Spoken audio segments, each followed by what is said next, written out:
second? Okay, I'll read it from there. Either way.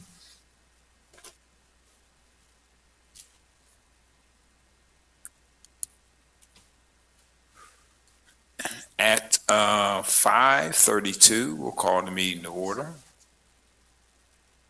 Number two, the approval of the minutes for the meeting of August the 2nd and August the 16th meeting minutes. I'd like to make a motion to approve both sets of minutes. Second. We have a motion and a second to approve both sets of minutes. Ready for the question? All in favor, let it be known by saying aye. Aye. Aye. Aye. Aye. Aye. Aye. Opposed? Hearing none, ayes have it, motion carried. Number three, subdivision and land development. A, request a time extension for meeting the conditions of approval of 777 New Holland Avenue final subdivision plan. Mr. Chairman, I don't think there's anyone here to represent this project this evening, although it is a fairly simple and standard request that's being made. So city staff recommends that we approve the time extension to allow the developer to post financial security. It was only today that we actually heard back from our city solicitor that the revised letter of credit was acceptable. So I believe that this plan will be moving forward in the very near future.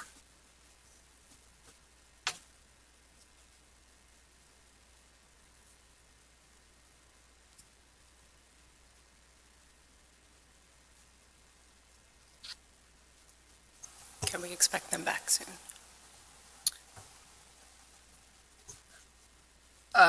So this plan has already been approved. It's just the conditions of approval that are needed to be completed. So they actually won't come back unless there's a modification of the plan of some kind. So this is just allowing them additional time to meet those conditions that you all provided to them and record the plan. So they're asking for a 3-month extension. Normally, you have 1 year to meet conditions before you have to record. So they've exceeded that limit. Okay. Clear. Okay. Comments from the commission?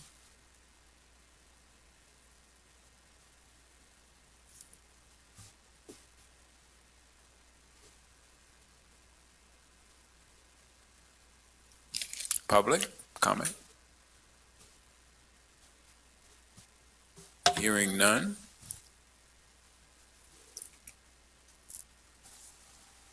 Can I make a motion I'd like to make a motion to approve a request for time extension for meeting the conditions of approval of 777 New Holland Avenue for their final subdivision plan. And I'll second that motion. We have a motion and a second for the extension of 77 New Holland Avenue final subdivision. Ready for the question? All in favor, let it known by saying aye. Aye. Aye.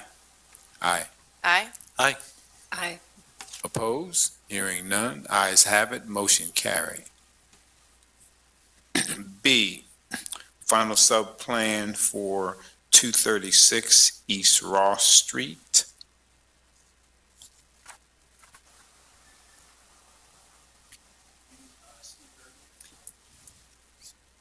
Could you hit the button at the base of the microphone? Steve Gergley, Harbor Engineering. Okay. So this is a subdivision plan for, there's 2 dwellings on one property, 236 East Ross Street, and it also has a detached dwelling at 237, 239 Rock Street to the rear. We had gone to the zoning hearing board in the fall or in the spring and gotten a zoning variance to subdivide the two properties to put each unit on its own lot. And there's a couple of variances involved as far as lot size, coverage, setbacks, et cetera, all approved by the zoning hearing board. So this is the subdivision plan for that. It's relatively straightforward. There's a couple of proposed improvements. They're very minor. We're subdividing the lot as shown in the plan about 5 feet to the north of the Rock Street property. Currently, Rock Street's property has water and sewer laterals that connect to the Ross Street mains through the same connections that Ross Street has. We're separating those out per city requirements so that Rock Street will have its own sewer lateral and water lateral connections. We're also showing an easement, that's the area in the dark gray that's shown in the plan, for both access for the Rock Street residents to Ross Street and also for the utilities that serve that lot. And there's also an existing walkway that connects the two properties, or what will be the two new properties. We're removing that so there's no confusion between the two lot owners. So that's the only real improvement. So it's a slight decrease in impervious coverage. We're asking for a couple of modifications, basically pertaining to the fact that this is a simple plan and a few site features. And just to run through those quickly, we're asking for a modification of preliminary plan. We're asking for a modification to provide surveyed topography since there are no proposed improvements that would require any type of grading. A modification of putting the plan on a city datum, again, same justification. We're asking for a modification for street trees. We're planting one tree on Ross Street's frontage. There's room for that. But for the Rock Street frontage, it's all street and there's garage accesses back there. There's no room for a street tree. So we're proposing to pay a fee in lieu of that tree. We're also requesting a modification for survey monuments. A little bit different in this case, the Rock Street property is right up against the right-of-way line, so we're proposing 4-foot offset pins to be set in the street for that. And then also on the northwest corner of the Rock Street property, we're proposing a drill hole iron pin. There's a common sidewalk area, so we don't have to tear up the neighbor's sidewalk. And then we're proposing a monument in a concrete box per the city ordinances at the northeast corner. And we're also asking for a modification for easement width. When you have shared utilities, shared access easement width has to be 30 feet. We really only have about 2.5 feet between the property lines on the east side of the building. That's all that's there. We've spoken with city staff and Public Works, and the way that the lines are existing, that was recommended for approval. So Sorry, Steve, did you say that it was recommended that this be the path for the utility connection? Was that by Brian Harner or? trying to remember the gentleman's name, Douglas. It was Mendali had looped him in, just curious. He wanted to make sure that he was okay with it. We're proposing the new lines to the street. They'll have like an offset, but the lines through the common area and the easement, those are existing lines, so they're already there. Got it, okay. Thank So you. we're not proposing anything new other than just to memorialize an easement for that area. I see, thank you. And then we're also fine with the conditions that are probably in your memo. We need to get shade tree commission for the proposed street tree, fee in lieu of trees that we're not planting on Rock Street, install the parcel markers, record utility easements. We've already provided a draft of that. And the utility line connections for the new sewer and water laterals need to meet city specifications, which we have detailed on the plan. So with that, I think we would ask for action on the modifications and a conditional approval of the plan.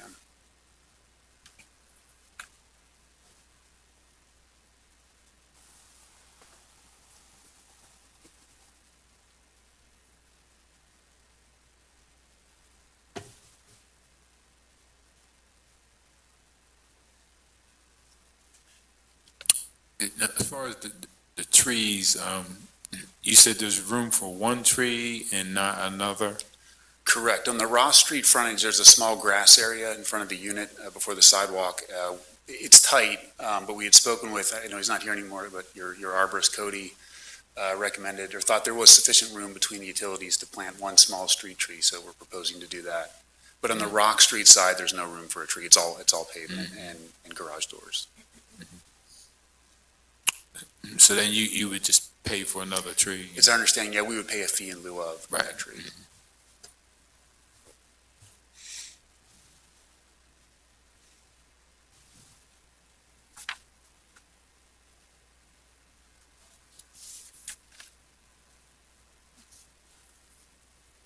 Mr. Chair, this might be a question for a future, maybe when we have a larger group, and it's not directed towards you. But as more and more, hopefully, is my hope that more and more people will want to develop the back portions of their properties, subdivide it or whatever they need to do. How are we going to escape the question of tree planting? It's an entire city block where you really can't do anything, and it's just going to be a barren scape of heat on a day like today. It's awful. How are we going to get around that question? Because I see it happening down the line. If everyone on that block developed, the entire thing would just be payment in lieu of, and the trees have to go somewhere else, and it's not going to improve anyone's quality of life other than providing necessary housing, which we all can agree is needed.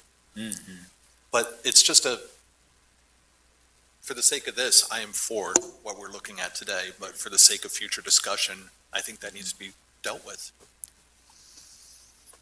In this case, this property is a little unusual. You can actually see the image that Douglas had brought up. Almost all of the properties fronting Rock Street are actually garages for the units. This is an unusual situation where this is the only habitable structure that we're aware of on this block, so.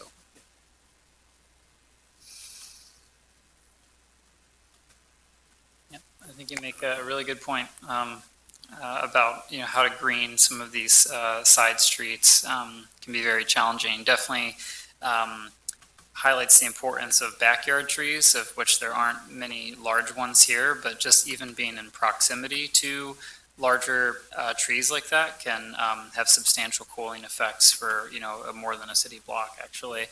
I think investing in backyard trees, but, there are probably other creative urban greening methods. Certainly green roofs and other things can help reduce some heat. I have a question which is maybe related. The utilities running the sewer and water up through to Ross Street, I'm assuming there's no water line running down Rock. Correct, yeah, sorry, I should have mentioned that. There's no Yeah. utilities. In fact, those lines that serve the Rock Street property are already there. They run through that sidewalk. Yeah. area. We had those Well, lines yeah, traced because it's out. a residence. Correct. But that's just making me think of future, like on Rock Street, if all of these garages turned into residents, there needs to be utility on that street as well.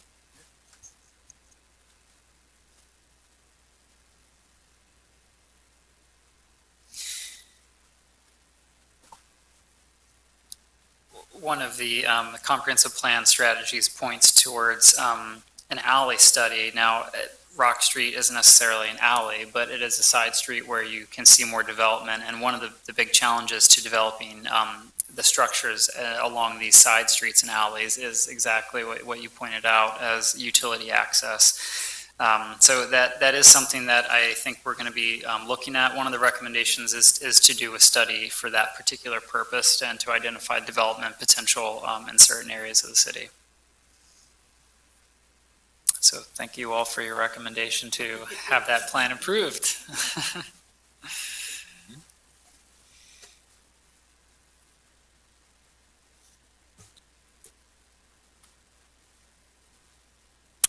Any further comment from the commission?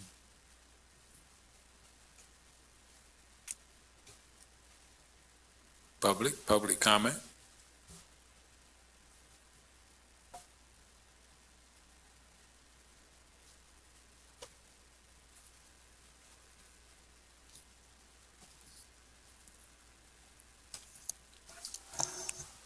I'd like to make a motion to approve the final subdivision plan for 236 East Raw Street under city recommendation, including all sections 1 through 6, with those modifications and waivers. Oh, sorry. Wait, no, 1 through 6, and then city approval for 1 through 4, right? Yes, sorry. Thank you. I'll second the motion. We have a motion and a second for the final sub-plan for 236 East Ross Street. Ready for the question? All in favor, let it known by saying aye. Aye. Aye. Aye. Aye. Aye. Aye. Opposed? Ayes have it, motion carried. Congratulations. Great. Thanks very much. Good night. Sure.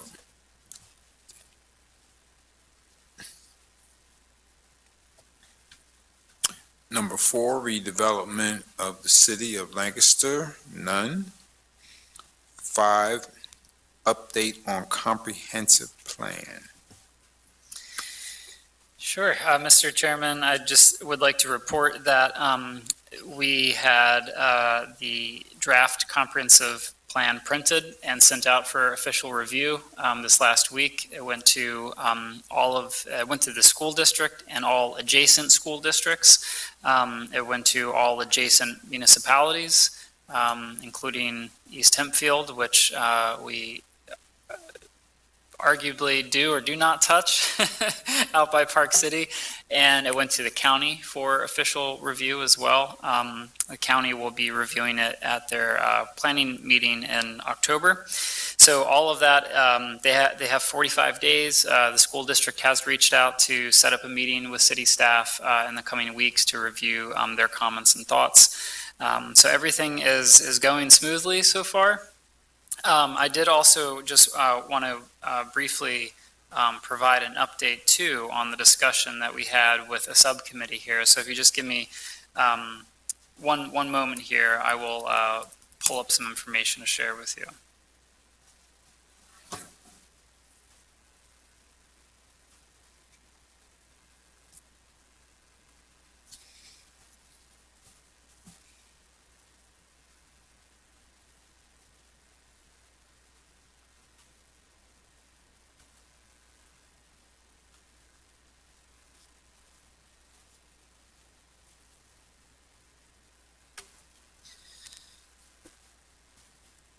So I met with Ms. Cook, Mr. Stoltzfus, and forgive me, there was one other member who met with us.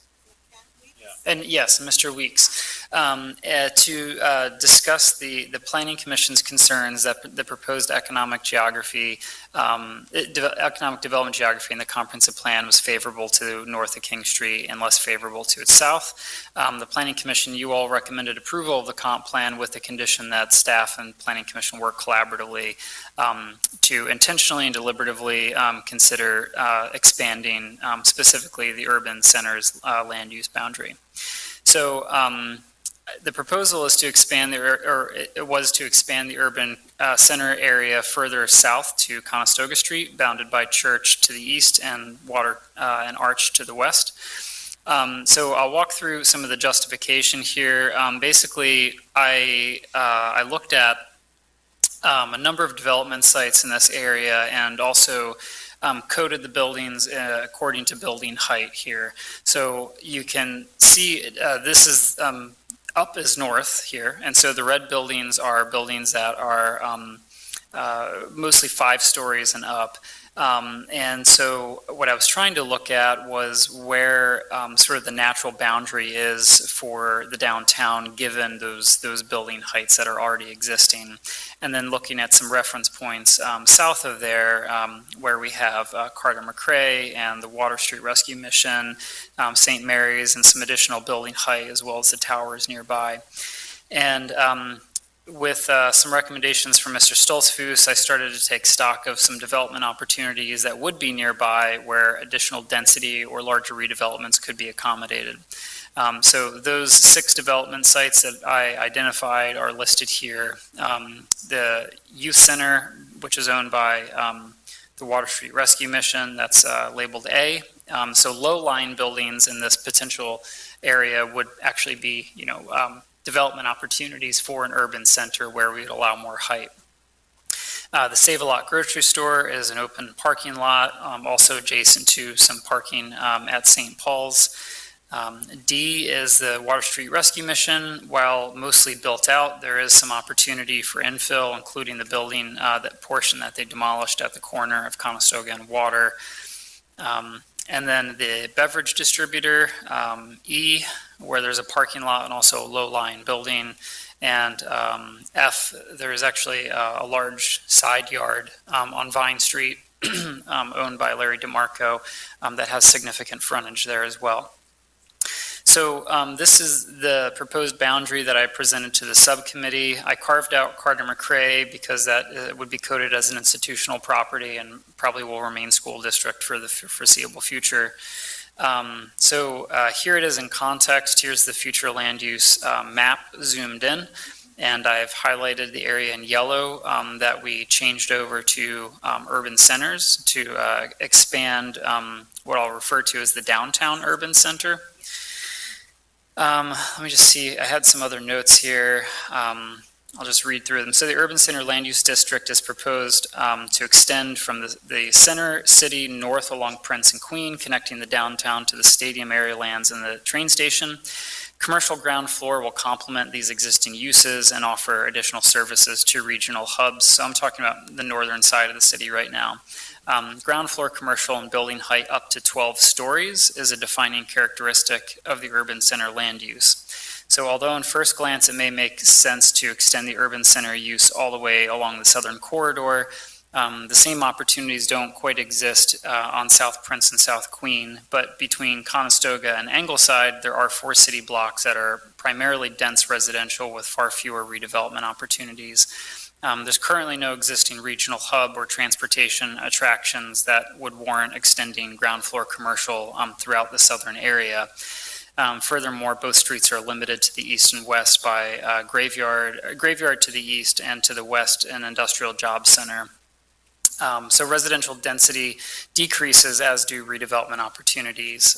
However, South Prince and South Queen are both named as Main Street commercial corridors that do promote higher density and ground floor commercial. So as you get beyond this expanded urban center area that we're discussing, there's certainly opportunity within the future land use map and the economic development map to extend business development all the way south. It just wouldn't be, say, a requirement of those areas that be there.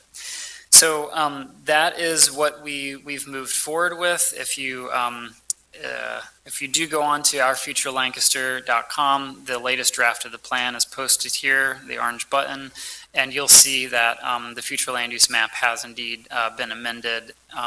And this is the latest version as of last week that we have amended and posted. So take a look. The images are looking really good, and we've made some minor formatting changes.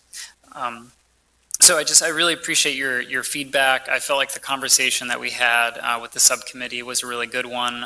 Our director, Chris Delphs, also attended that, just so he could hear directly from Planning Commission members and endorse the decision to extend that downtown urban centers area. And I think that we landed on a really good proposal. So I appreciate the collaboration with the Planning Commission, and I'm very excited about where things stand today. So happy to answer any questions or elaborate further if needed. I do have a question about the map, if you can go back to that. Sure. Let me, do you want to see the one with the new boundary, or would you prefer, okay. Just curious why you don't go all the way over on Strawberry to 9. Yeah, so, I mean, there's always sort of this question of why stop a line anywhere, and where we landed is that intersection.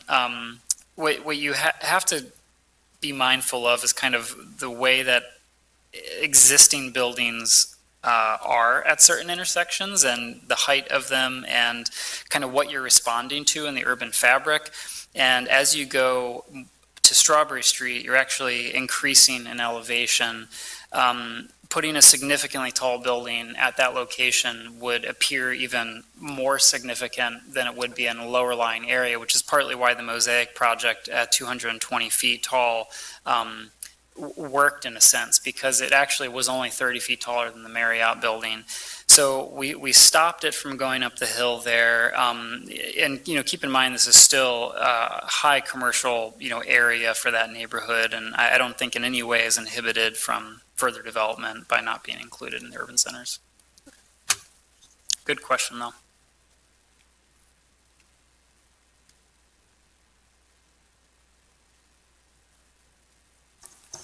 I think it's excellent. I really do. When you take all the opportunity, the surface parking, and just the proximity to everything else, it is hard to believe we missed that the first time around. It seems like a perfect complement to the plan, and I'm glad we don't actually have to make any motions on this, right? Because it was already done That's previously. correct.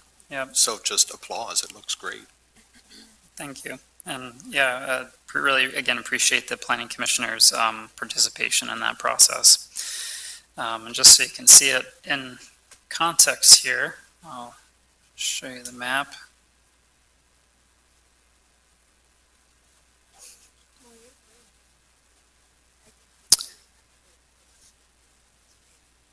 So there we go. There's the revised future land use map. And it brings the urban center right up to Colton Park, which I think is also an added benefit.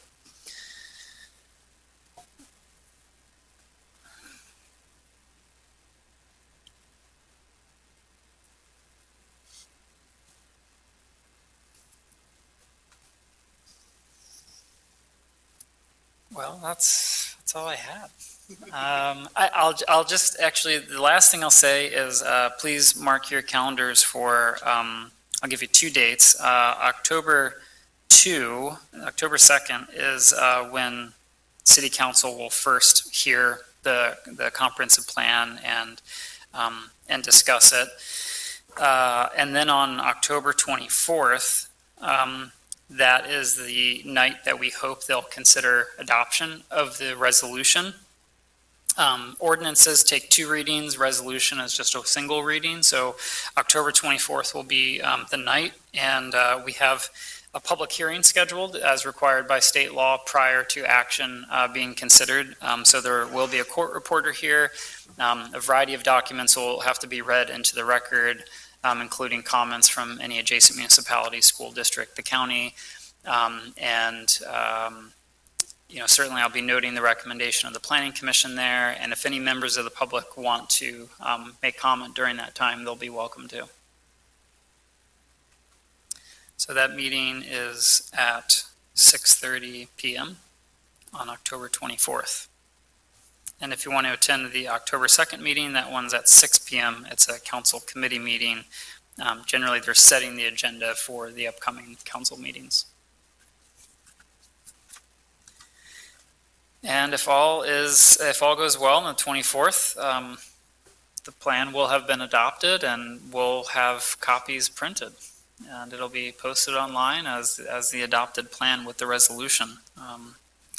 And then we move into a number of really exciting implementation projects. And one of the first ones on the list is the East Side Small Area Plan around the current prison site, which will eventually be vacated in coming years.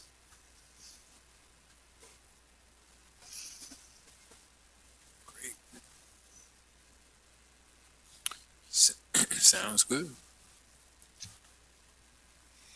Okay.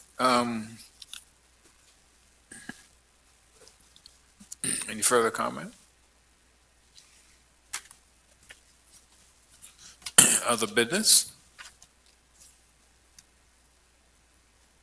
Hearing none. Public comment? Yes, would you approach the podium?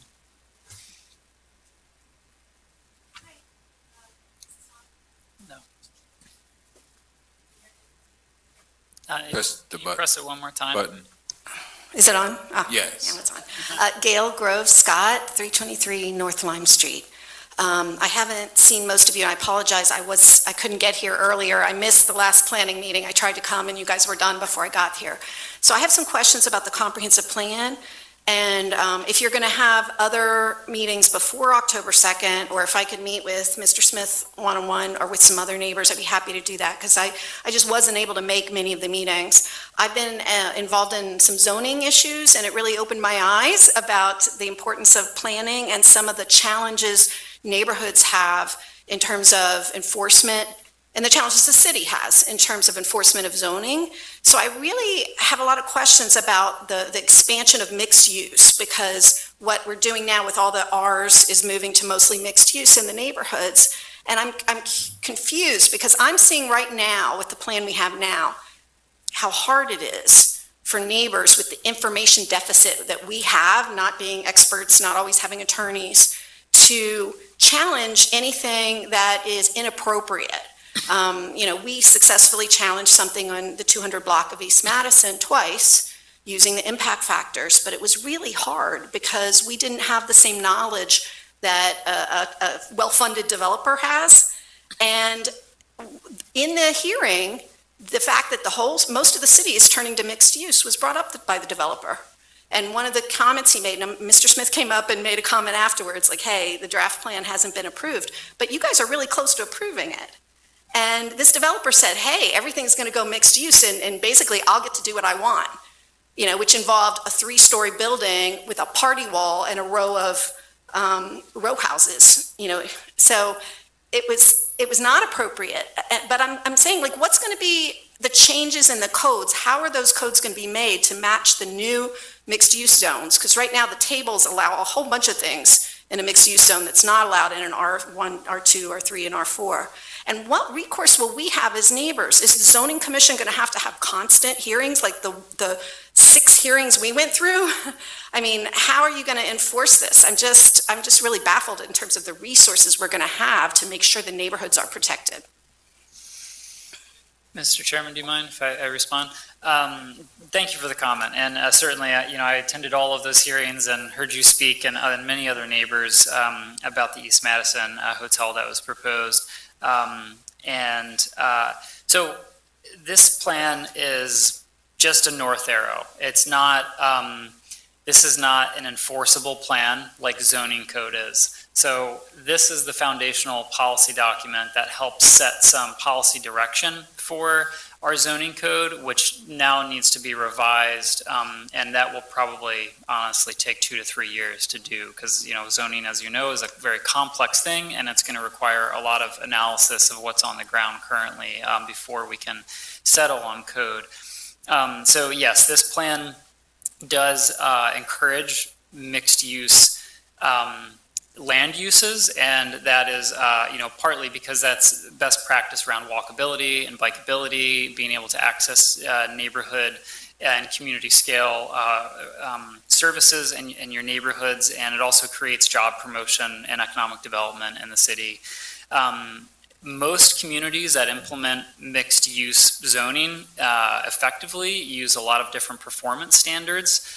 So what you dealt with with the Madison Street situation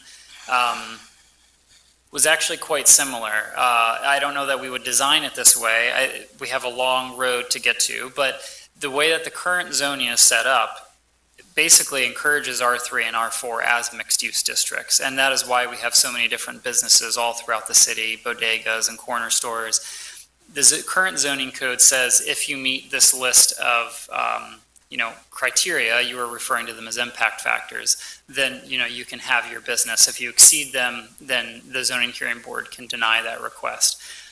So that is one of the ways that zoning codes can be set up.